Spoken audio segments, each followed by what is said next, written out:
আসসালামু আলাইকুম। খুবই ঝটপট মজাদার একটা ডেজার্টের রেসিপি নিয়ে হাজির হয়ে গিয়েছি।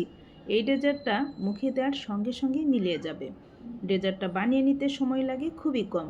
এই ডেজার্টটা অতিথি আপ্যায়ন, ঈদ কিংবা রমজানেও কিন্তু বেশ মানায়। ডেজার্টটা তাহলে তৈরি করে ফেলি। প্রথমে চায়না গ্রাসগুলোকে ছোট ছোট টুকরো করে কেটে পানিতে ভিজিয়ে রাখছি। আর এদিকে চুলায় প্যানটা বসিয়ে দিলাম। 1 কাপ পানি দিয়ে দিলাম। ওই যে চায়না গ্রাসগুলো ধুয়ে রেখেছিলাম সেগুলো দিয়ে দিলাম। খুব ভালোভাবে চায়না গ্রাসগুলো গলে গিয়েছে। চায়না গ্রাসটা যেহেতু খুব ভালোভাবে গলে গিয়েছে, এখন আমি এখানে দুধটা মিশিয়ে দেব। আর এই দুধটাকে আগে থেকেই জাল করে ঘন করে নিয়েছি। এখানে আমি 1 লিটার দুধ ব্যবহার করছি। দুধটা দেওয়া হয়ে গিয়েছে। এখন মিষ্টির জন্য এখানে কনডেন্স মিল্ক ব্যবহার করব 1/3 কাপ, আর চিনি দিব 2 টেবিল চামচ। এখানে চিনি ব্যবহার না করলেও চলবে, শুধু কনডেন্স মিল্ক দিলেও চলবে, অথবা শুধু চিনি দিলেও চলবে।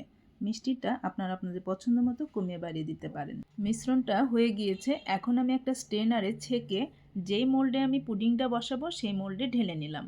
20 মিনিট পরে এই যে পুডিংটা আমার খুব ভালোভাবে জমে গিয়েছে।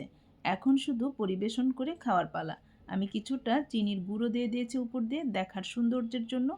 এখন কেটে পরিবেশন করছি। এত মজা একবার তৈরি করলে আপনি বারবার তৈরি করতে চাইবেন। এই রেসিপিটি অবশ্যই বাসায় ট্রাই করবেন, আর আপনাদের কাছে কেমন লেগেছে আমাকে জানাতে ভুলবেন না।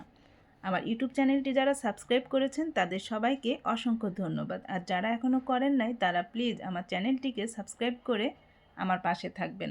আমার ভিডিওগুলো ভালো লাগলে অবশ্যই একটি লাইক দিবেন, সম্ভব হলে ফ্রেন্ড এবং ফ্যামিলির সঙ্গে শেয়ার করবেন। আর আমার ভিডিওগুলো যারা ফেসবুক পেজ থেকে দেখেন, পেজটিতে ফলো দিয়ে আমার পাশে থাকবেন। সবাই অনেক অনেক ভালো থাকবেন আর নিরাপদে থাকবেন। আল্লাহ হাফেজ।